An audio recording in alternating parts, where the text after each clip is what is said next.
Hi there, it is Taylor Bridges back with another video, another review of Ready to Love Season 7, Episode 12. Episode is titled Too Much Baggage.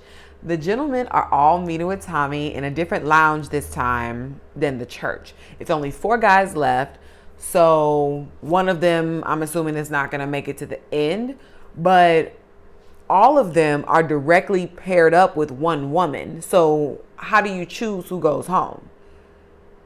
Because whoever the men decide to send home, they would automatically be eliminating that woman's male connection. Like, for the most part, it's all one-to-one. Like, Andre can say it's Jeffrey, Cynthia. You know, it's one-to-one. Mark Anthony can say Jeffrey and Mercedes. Mark Anthony's with Mercedes. Andre is with Jeffrey. Tony's with Morgan. And Anthony and Cynthia. So it's like I wasn't understanding how they were going to decide the going home thing, and my suspicions were correct. My suspicions to be confused were correct. The gentlemen have to introduce their connections to their family. Tony invites Morgan to meet his sister Regina, and Tony and his sister look very similar. She had these beautiful red locks. The sister starts laughing when Tony says he met someone he thinks is the one. She says that all the women that Tony brings around are the one. And I definitely believe that. Morgan showed up in this beautiful yellow dress. And she almost looked like she had some sense about her.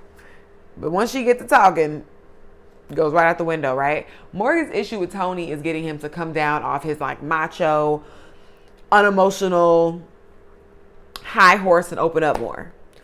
Tony is emotionally unavailable. She wants him to go to counseling. I don't know. They've only been dating for a few months. And they aren't even exclusive yet. At least not as if they haven't put that out on the show. No, they can't be. Because just a couple days ago, he was auctioning Morgan off at second place to be with Marcia. So, no, of course they're not exclusive. So if y'all already need counseling, I think that's a lot of red flags. I think that poses a lot of red flags. Tony's sister is not a fan of the whole counseling thing for reasons very similar to mine. Tony's sister says ultimately that she does like Morgan, but she doesn't know if she likes Morgan for Tony in particular. And I totally can see why.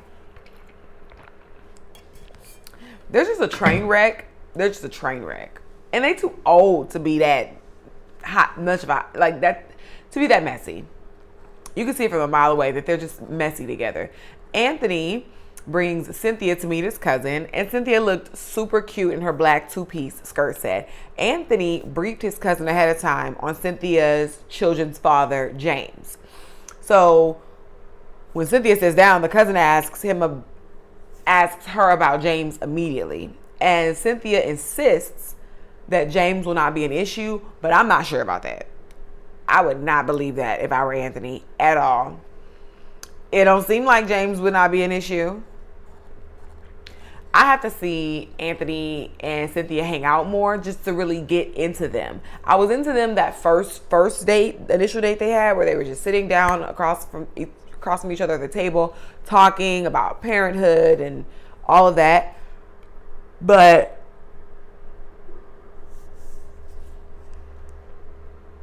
I don't know. I'm skeptical. If they're really into each other, they could work because, like, on paper, I think they work really well. But I'm skeptical. Andre brings her sister Andre brings his sister and his niece out to meet Jeffrey and Cynthia. The sister's already not liking that the women have children. Okay. Okay.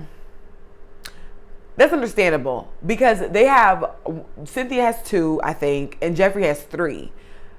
I could see maybe a woman with 1 child with a guy who doesn't have kids. And I'm not saying by no means am I of the belief that like Jeffrey or Cynthia don't deserve a guy or that they can't seek a guy with no kids, to choose to be in a serious relationship with. If that's what they want to do, fine.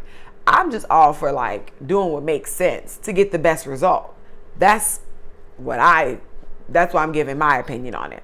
Why Why chase around Andre and Anthony, who have no kids, no experience with kids? Like, Jeffree, you have like hella kids, and Andre has none. Like, why would you even? I don't see how you even. What y'all's priorities are gonna be a little different for a bit. You don't want to just get with somebody who already has kids and y'all come as a blended family, or get you an older man. I don't know. Like, why Andre, who has no kids, who's Andre and Mark Anthony, the two bachelors of the show. Like, full on bachelors. Like, young, popping, doing their thing, no kids. I don't know. Andre's sister asks Cynthia, does she want any more kids? And Cynthia says she can give 2 more children. Cynthia's 37. I think that's an interesting thought of Cynthia's, to say that she could give 2 more children. It's like, for what? Cynthia is a CEO going into her 40s. I would think she wants to go live her best life. She already has 2 kids. She'll be child free.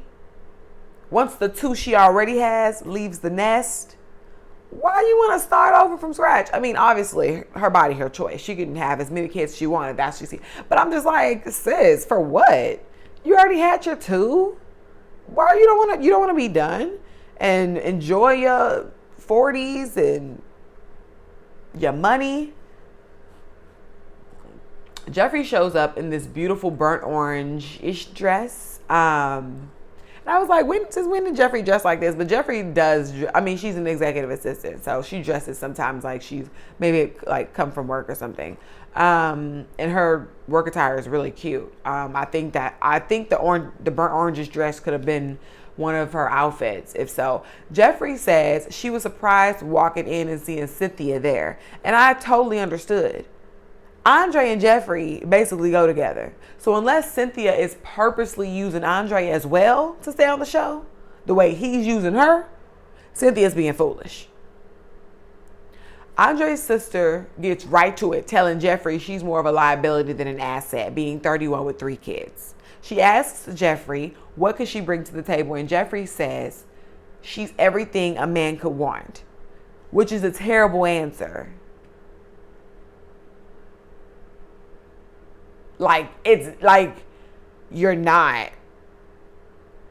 Like what? What is that thing what are those things that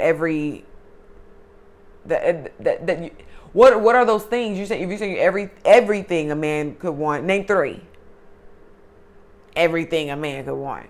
Cynthia answers saying she has an extensive amount of education, she has her business, and she has support for her kids. So Andre wouldn't be coming in necessarily raising her kids, as opposed to like a Jeffree who does need the help since her children's fathers aren't in the picture. But she might not need the help. But when you get in a relationship, I mean, essentially the man in the household takes on the bonus dad, stepdad, father figure role somehow. What Andre's sister was basically saying is what we've all said pretty early on.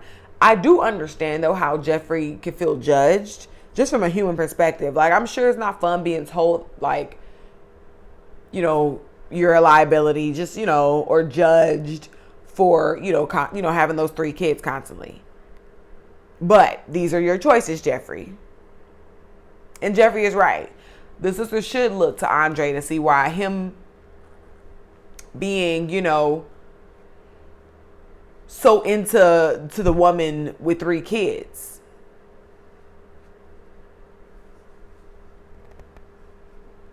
Ask Andre to see why he's into the woman with 3 kids. But I have a feeling Andre isn't interested in Jeffree to the extent she'd like him to be, and she thinks him to be. Andre does not strike me as one ready for the responsibility that comes with being with Jeffree. I don't think so. So Jeffree should halt all the smart talk for the sister. for a second. Andre is going to end up playing games with both Jeffree and Cynthia, in my opinion. That's my prediction. Denise likes Cynthia best, and that's obvious. Cynthia's a great package. She's down to earth. She answers the questions straightforward. She just knows what to say. She has the gift of gab. The sister says it's just too much baggage. She likes Cynthia the most, but she wants neither of them for her brother. And I think the sister knows best in this scenario. Both women deserve better than Andre. But I still like Andre. I do like Andre. Morgan and Tony meet to eat and drink per usual. Morgan tells Tony that he does things that are unbecoming of a man because he explored his connection with Natasha after she got eliminated on like the first episode. But I don't know why, y'all, it was so rude to me when Morgan was calling Claudia, this low-hanging fruit because she went home the first night. Clearly, she was fruitful enough to catch Tony's attention even after getting eliminated from the show. Ready to Love is one show. Just because you don't find a match on a show does not make you any less than. I thought that was a very childish comment. And she started off by saying that he does things unbecoming of a man, but has yet to give an example. What does him communicating with Natasha have to do with anything? Morgan pretty much reveals Tony and Natasha were intimate, and I think that is so foul to mention. That's Natasha's and Tony's business to tell. Why are you discussing this? Why are you talking about this lady and what she did with Tony on national TV? I just thought it was foul. What if Natasha wasn't comfortable with that information out there? Like, that's not cool. But Morgan has already proved to be spiteful when her feelings are hurt, like when she nared her ex's head. That was just such an unintelligent thing for Morgan to bring up. I'm glad Tony spoke up for Natasha, telling Morgan that, you're not about to degrade Natasha. Natasha's an innocent party in all of this. She did nothing to you. She did not know you. Then Morgan is so childish while Tony's telling her to leave Natasha out of it. He says she's a beautiful woman and Morgan mutters, no, she's not. How mature. Natasha's clearly beautiful. But you're just vindictive and out of control when you're not getting your way. And Morgan is 40, if not older. That's crazy to behave that way. She's chastising Tony for defending Natasha, but it's perfectly okay for her to offend Natasha. Morgan is just insecure. She likes the toxicity, and she's just as controlling as Tony. So they don't stand a chance. Jeffree is pulling up in a gorgeous peachy dress, fully covered, how she was at the date with Andre, to meet Mark Anthony's family member. Mark Anthony says he's not been comfortable bringing... Oh, no, he didn't meet her family. I'm sorry. Mark Anthony says he's not comfortable bringing Jeffree to meet his family because she's been dissing with him lately. Mark Anthony, you're not introducing Jeffree to your family because you're not intending to take her seriously. Jeffree has been distant, though, because she's starting to feel Andre more, and it's too difficult juggling both men. It's just wild that she doesn't think Mark Anthony is ready. She doesn't think Mark Anthony is ready, but she thinks Andre is. Mark Anthony invites Mercedes to come meet his cousin over Zoom. They have great chemistry. I don't see how Mercedes wears her hair straight so much in Florida. Anthony is planning to move to New York, and that gives Mercedes cause for pause. Mark Anthony is just in his own world. He's just doing his own thing. The cousin really likes Mercedes. I think they can last a little past the reunion, a tad bit. They have a good flirty vibe. So I think they can last a little bit. Will they stand the test of time? I don't think so. Anthony invites Cynthia on a solo date on the beach with the whole spread and cabana. It was very nice. But as they were sitting there talking, I don't see them as much of a match. On paper, they're great, like I mentioned earlier in the video, but it's just something about them together. They're not meshing. Y'all, they did not have to show all those corns on Cynthia's feet. I thought they were wrong for that. I really think they were wrong for that. They could have kept that camera zoomed out.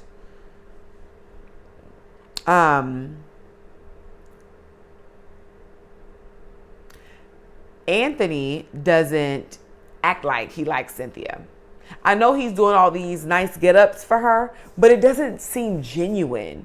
But again, let's just see where they are by the time we get to the reunion. Cynthia needs to stop mentioning Andre to Anthony. Andre is not a factor for you, boo. The men are meeting with Tommy for the last time at deliberation. I predicted that Cynthia will go home because she was teetering between Andre and Anthony, and Andre doesn't want her. And every other girl has one connection and one connection only, especially since Jeffrey broke it off with Mark Anthony. Because Morgan put it out there on national TV, Tony is addressing what went down with he and Natasha. And apparently it's a rule to not date someone on the show once they're eliminated, which is dumb. These are grown, single, horny adults. They are going to do what they want. And we're going to watch. While they're talking, I was thinking, you know, once they send a woman home, won't that be the end of the show? I mentioned that earlier in this video. Like, what's next episode if it's not the reunion? Because that's going to be super annoying if we have to sit through an entire episode of them saying a bunch of nothing when we already know the obvious. If Andre is the one to make a decision from the guys, I was thinking he's going to eliminate Cynthia because he likes Jeffrey.